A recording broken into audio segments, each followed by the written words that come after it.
Hi hello, നമ്മളിന്ന് നോക്കാൻ പോകുന്നത് ഈ ഒരു ഡ്രസ്സിൻ്റെ റിവ്യൂ ആണ് കേട്ടോ. അപ്പോൾ നമുക്ക് നോക്കാം.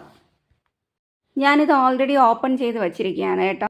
അപ്പോൾ ഇതാണ് നമ്മുടെ ഡ്രസ്സ് വരുന്നത്. മെറൂൺ കളറാണ്. പക്ഷേ ഇതിൽ നമ്മൾ ഫോട്ടോയിൽ കാണുമ്പോൾ പ്രിൻ്റ് ഒന്നുമില്ല, പ്ലെയിൻ ആണ്. പക്ഷേ ഇതിൽ വന്നിരിക്കുന്നത് ഇച്ചിരി ചെറിയ പ്രിൻ്റ് കൊടുത്തിട്ടുണ്ട്. നെക്കിൽ വന്നിട്ടുള്ളത് എലാസ്റ്റിക് നെക്കിൽ വെച്ചിട്ടുണ്ട്. നമുക്ക് അതെങ്ങനെ വേണമെങ്കിലും നമുക്ക് വെയർ ചെയ്യാൻ പറ്റും. റൗണ്ട് നെക്കാണ് വരുന്നത്. ജോർജറ്റ് മെറ്റീരിയൽ ആണ്. ഷോർട്ട് സ്ലീവ് ആണ്. ഹിപ്പിൻ്റെ ബാക്ക് വശം വന്നിട്ട് ഒരു എലാസ്റ്റിക് അവിടെയും വെച്ചിട്ടുണ്ട്. പിന്നെ രണ്ട് സൈഡിലും നമുക്ക് കെട്ടാനുള്ള ഇതിട്ടിട്ടുണ്ട്. ഡ്രസ്സിൻ്റെ ഫ്രണ്ട് വന്നിട്ടുള്ളത് എങ്ങനെയാണ്, അത് അഡ്ജസ്റ്റ് ചെയ്യാനൊന്നും പറ്റത്തില്ല. എലാസ്റ്റിക് ഒന്നും അല്ല വെച്ചേക്കുന്നത്, സ്റ്റിച്ചിങ് ആണ് കൊടുത്തിരിക്കുന്നത്. അപ്പോൾ ഇത്രയേ ഉള്ളൂ. നമുക്കിത് ഇട്ടതിന് ശേഷം എങ്ങനെയാണെന്ന് നോക്കാം.